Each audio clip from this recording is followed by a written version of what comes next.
Hello, welcome to Rohit Edu, a bright initiative.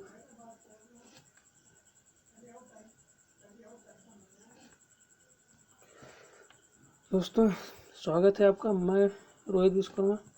आज जिस topic पर बात करने आए वह एनसीईआरटी सीरीज। हम बात करेंगे जियोग्राफी की क्लास नाइन्थ की जियोग्राफी। तो अगर आप चैनल पर नए हैं तो सब्सक्राइब करिए, शेयर भी कर दीजिए और पसंद आए तो लाइक भी करिए। तो आइए स्टार्ट करते हैं एनसीईआरटी सीरीज। तो यह क्लास 9 का फर्स्ट चैप्टर। क्लास 9 का फर्स्ट चैप्टर जो है वह भारत, आकार और स्थिति। इसके बारे में हम जानेंगे, भारत के आकार के बारे में और उसकी स्थिति के बारे में, यानी वो कहाँ स्थित है और उसका आकार कैसा है। तो देखिए, सबसे पहले बात करें भारत की। तो भारत विश्व की प्राचीनतम संस्कृतियों में से एक है। इसकी सामाजिक 5 दशकों में भारत ने सामाजिक आर्थिक रूप से बहुमुखी उन्नति की है। अगर बात करें कृषि, उद्योग, तकनीकी और सर्वांगीण आर्थिक विकास में, तो भारत का विश्व में इतिहास में महत्वपूर्ण योगदान है, पता होगा। अब बात करते हैं इसकी स्थिति के बारे में। तो इसकी स्थिति देखिए, पहले तो भारत एक विशाल देश है। ये उत्तरी गोलार्ध में स्थित है। उत्तरी गोलार्ध, यहाँ पर उत्तरी पूर्वी गोलार्ध ज़्यादा। तो देखिए, यह रहा मैप दिख रहा है आपको। यह उत्तरी गोलार्ध यानी ये भूमध्य रेखा, यह भूमध्य रेखा, और यह रहा इंडिया, यह रहा इंडिया, यह रहा इंडिया। अगर आगे बात करें तो देखिए, यह रहा दक्षिणी गोलार्ध हो गया यह, और यह हो गया उत्तरी गोलार्ध। यह हो गया उत्तरी गोलार्ध और यह हो गया दक्षिणी गोलार्ध। अब आगे बात करें तो यहाँ पर अगर इसका मुख्य भाग देखें तो 8 डिग्री यानी 8 डिग्री 4 मिनट से 37 डिग्री 6 मिनट है उत्तरी अक्षांश। यानी अगर मैप में देखें तो यह रहा मैप। तो देखिए, इसका कहाँ से विस्तार है, तो 37 डिग्री 6 मिनट से। इसको हम इंदिरा कॉल भी बोलते हैं।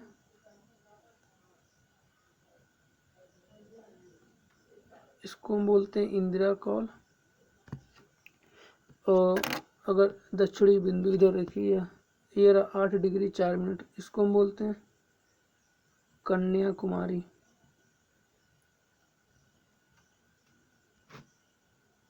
कन्याकुमारी। अगर पूछे दक्षिणतम पॉइंट तो ये रहा 6 डिग्री 45 मिनट, और इसको हम बोलते हैं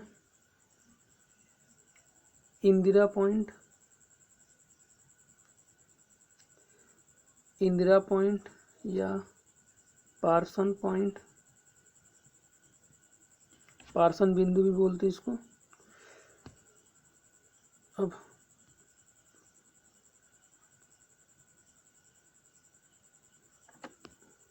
अगर इसके हम देखिए, इसका अगर देशांतरी विस्तार देखें तो 68 डिग्री 7 मिनट से 97 डिग्री 25 मिनट पूर्व तक है। यानी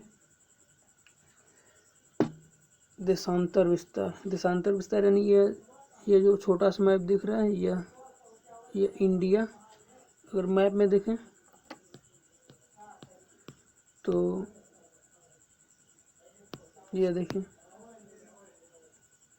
ये 68 डिग्री 7 मिनट, इसको हम बोलते हैं गौर माता। और यहाँ पर अरुणाचल प्रदेश में, इसको हम बोलते हैं कीबीथू।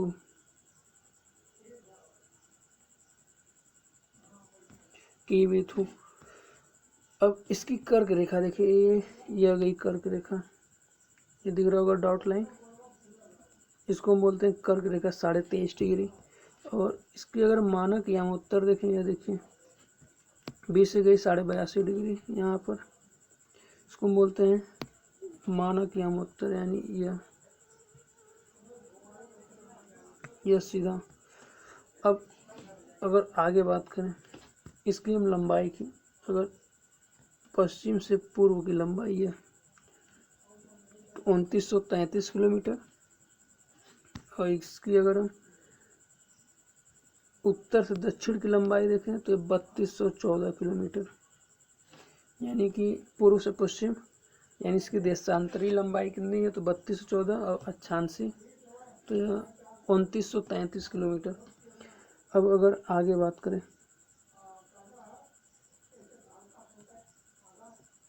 देखिए इसकी जो कर्क रेखा है भारत को 2 बराबर भागों में बांटती है। अगर हम बात करें मैप की, तो अगर हम भारत का मैप बनाएं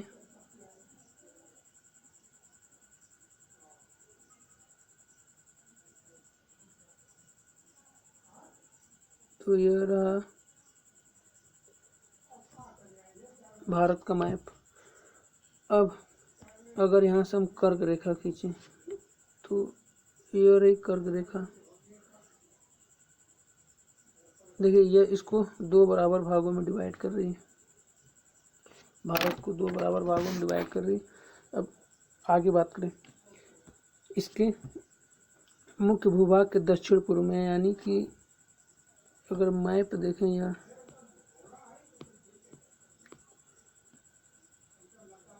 ये देखिए ये रहा, इसको हम बोलते हैं दक्षिण पश्चिम, और इस साइड है ये रहा लक्षद्वीप और ये अरब सागर, और इस साइड बोलते हैं हम दक्षिण पूर्व, और इधर है बंगाल की खाड़ी और ये अंडमान निकोबार और ये बंगाल की खाड़ी।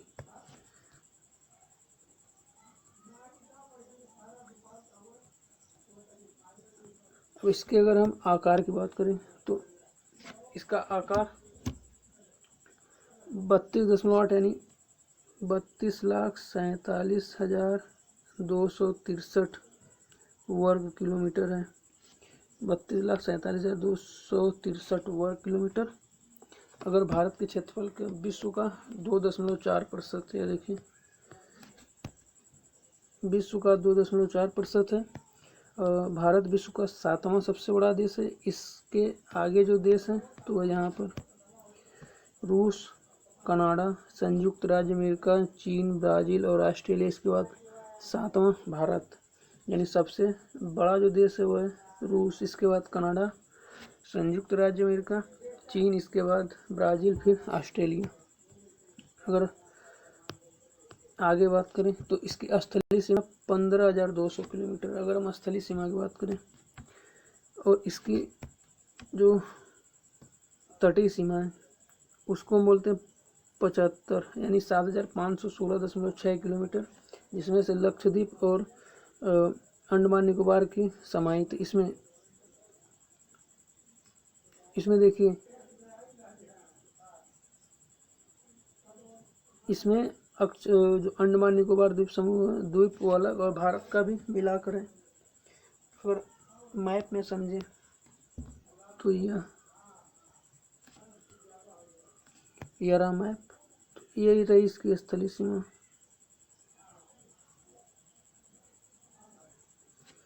यह इसकी स्थलीय सीमा, ये पूरा। इसकी अगर जल तटीय सीमा की बात करें तो यह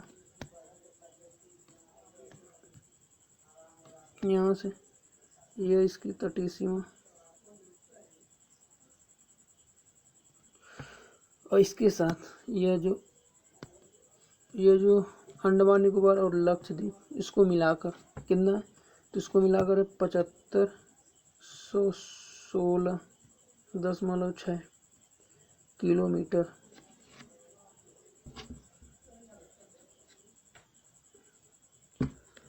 और जलीय सीमा थी 15,200। अब आगे बात करें तो भारत के उत्तर पश्चिम, उत्तर तथा उत्तरी पूर्वी सीमा पर नवीनतम वलित पर्वत है। वलित पर्वत का मतलब हिमालय। यह मैप, तो यहाँ पर आपको मिल जाएगा हिमालय, यह पूरा ऐसे हिमालय की 3 श्रेणियाँ हैं, महान हिमालय, लघु हिमालय, फिर शिवालिक, फिर यहाँ पर काराकोरम, फिर यहाँ पर है पामीर का पठार, ऐसे यहीं पर है हिंदू कुश जैसे महमूद गजनवी और सब लोग आए थे, बाबर। इसके बाद यहाँ पर काराकोरम श्रेणी। अगर और दक्षिण, देखिए यहाँ पर इसके दक्षिण का भूभाग उत्तर में चौड़ा है और 22 डिग्री उत्तरी अक्षांश से हिंद महासागर की ओर सकरा होता गया। यानी कि अगर हम 22 डिग्री की बात करें तो यहाँ पर यह रहा मैप, यह रहा यहाँ से यह 22 डिग्री, यहाँ से जो है भारत देखिए नीचे सकरा होता चला गया, यानी 22 डिग्री से जो भारत है वो सकरा होता चला गया। इसके बाद आगे बात करें, जिसके पश्चिम में अरब सागर और पूर्व में बंगाल की खाड़ी। अब फिर इसके बाद देखिए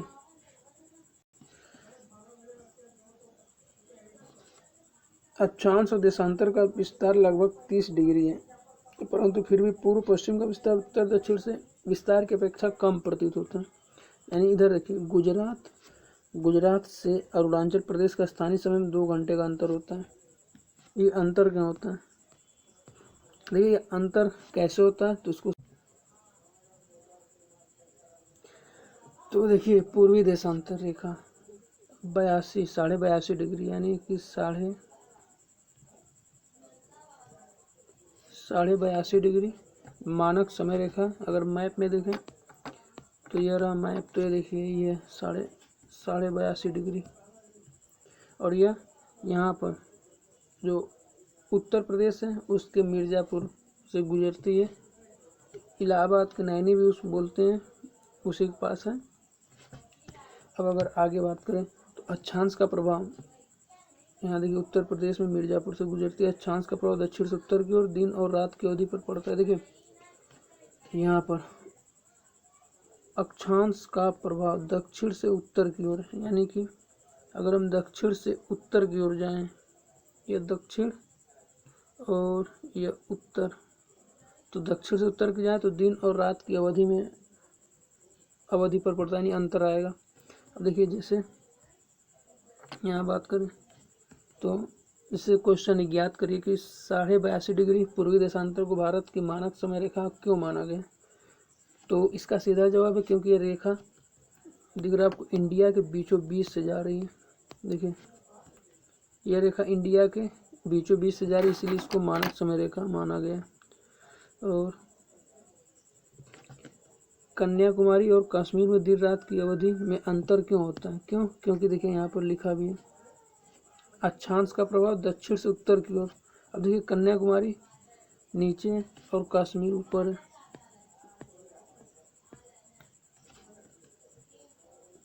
यह देखिए कन्याकुमारी और यह कश्मीर, तो इसमें अंतर पड़ेगा क्योंकि दक्षिण से उत्तर की ओर जाने पर अंतर पड़ता है।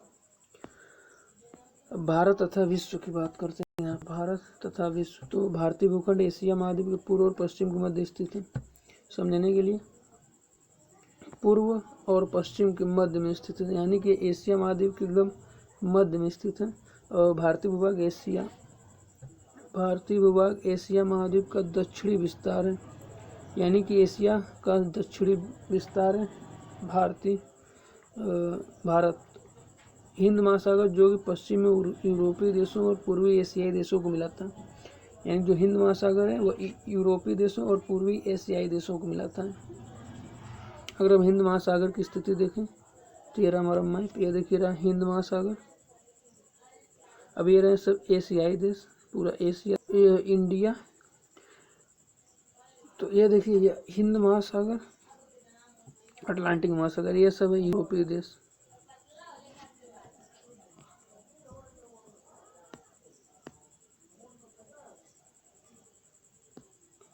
आगे बात करें तो दक्षिण का पठार हिंद महासागर में शीर्षवत फैला। देखिए दक्षिण का पठार ये इंडिया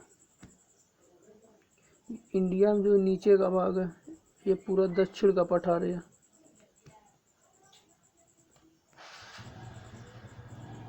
ये पूरा दक्षिण का पठार इंडिया का, ये पूरा हिंद महासागर तक फैला। अगर आगे बात करें, पश्चिम एशिया अफ्रीका और यूरोप के देशों के साथ साथ पूर्वी एशिया के देशों से पूर्वी तट के माध्यम से निकटतम संबंध बनाए हुए। हिंद महासागर में किसी भी देश का तटीय सीमा भारत जैसा नहीं, यानी जो हिंद महासागर का जो तटीय सीमा है वह अगर यहाँ से देखें मैप में तब ज़्यादा क्लियर होगा। ये देखिए हिंद महासागर, अब देखिए ये पूरा तटीय सीमा इसका हिंद महासागर में फैला और ऐसा किसी का नहीं है, इसीलिए हिंद महासागर का नाम जो भारत देश है इसी के नाम पर पड़ा है। तो एकमात्र महासागर है जिसका नाम किसी प्रायद्वीप के नाम पर पड़ा। इसके आगे बात करें, यहाँ पर देखिए कुछ फैक्ट्स हैं। 1869 में सुएज नहर के खुलने से भारत और यूरोप के बीच की दूरी 7000 किलोमीटर कम हो गई। अगर हम सुएज नहर की बात करें तो सुएज नहर, तो देखिए सुएज नहर कहाँ है, तो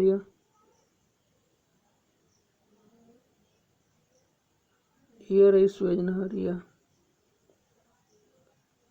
यानी मिस्र में सुएज नहर। ये देखिए यह भूमध्य सागर, यह भूमध्य सागर,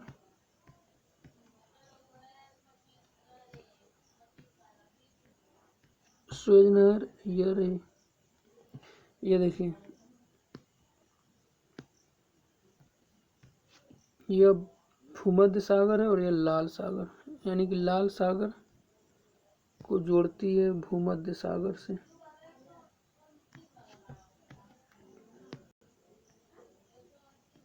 तो 7000 दूरी कम हुई।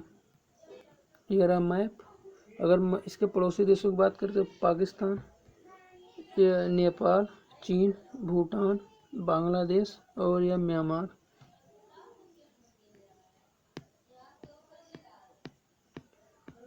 अब ये देखिए कुछ अंतर्राष्ट्रीय व्यापार मार्ग। अब भारत संपर्क के, भारत का विश्व के देशों के साथ संपर्क युगों पुराना है, परंतु यह स्थल मार्ग से तब नहीं था। उत्तरी पर्वतों के दर्रों से, देखिए उत्तरी पर्वतों से अनेक यात्री प्राचीन काल में भारत आए, जबकि समुद्री मार्ग से बहुत कम तक ज्ञात नहीं थे। यानी दर्रों की बात करें तो मैक्सिमम देखिए यहाँ पर है, ये हिंदू कुश पर्वत है, यहीं पर है एक दर्रा, यहाँ से ज़्यादा अधिकतर लोग यहीं से आए।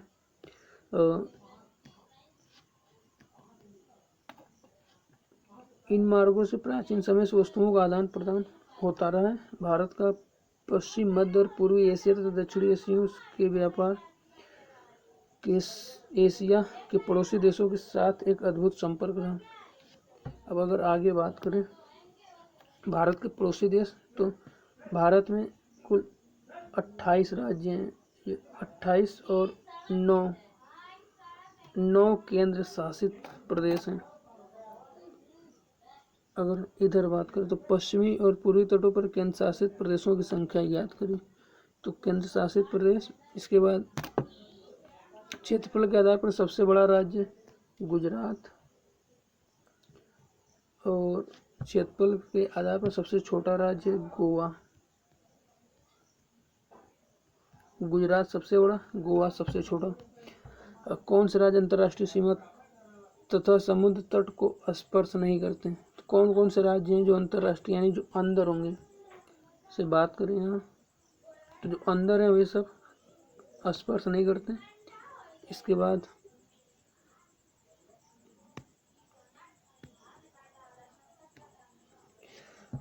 पाकिस्तान, चीन, म्यांमार और बांग्लादेश की सीमाओं को छूने वाले राज्यों को 4 वर्गों में विभाजित करिए। तो पाकिस्तान, चीन और म्यांमार और बांग्लादेश की सीमाओं को छूने वाले राज्य मिल जाएंगे आपको। फिर भारत की भूमि की सीमाएं उत्तर पश्चिम पाकिस्तान और अफगानिस्तान के साथ। देखिए अब बात करते हैं और मैप कहाँ कहाँ टच करते हैं।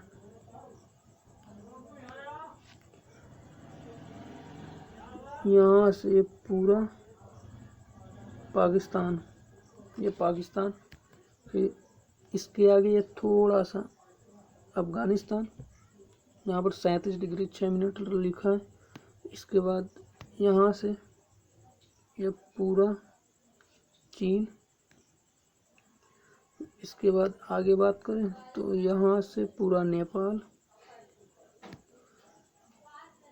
फिर आगे बात करें तो फिर से चीन, फिर आगे बात करें तो यहाँ से पूरा भूटान, फिर आगे बात करें तो यहाँ से नेपाल, सॉरी चीन है पूरा, फिर इधर है म्यांमार।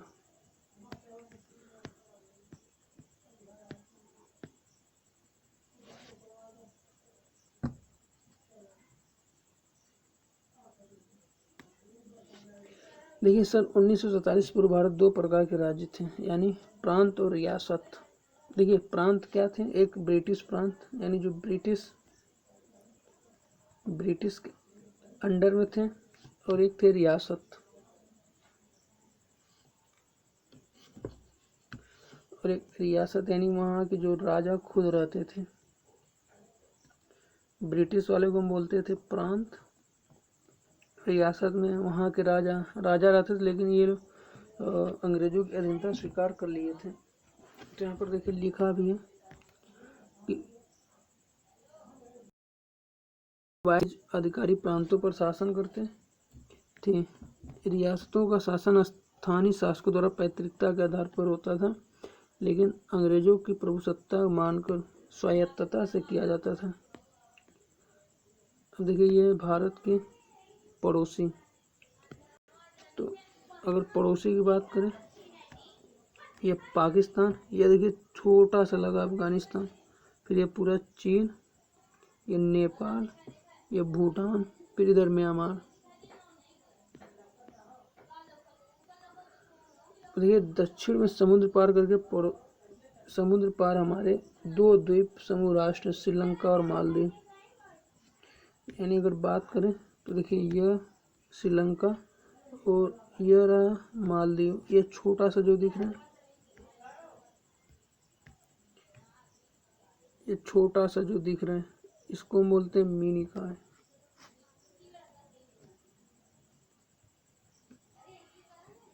इसको हम बोलते हैं मिनिकॉय।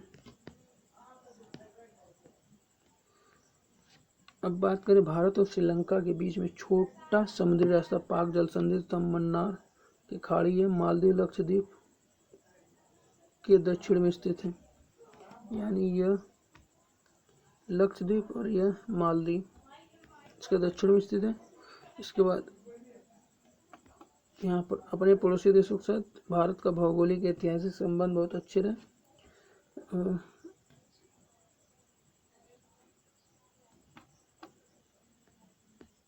यह देखिए आगे अभ्यास पर,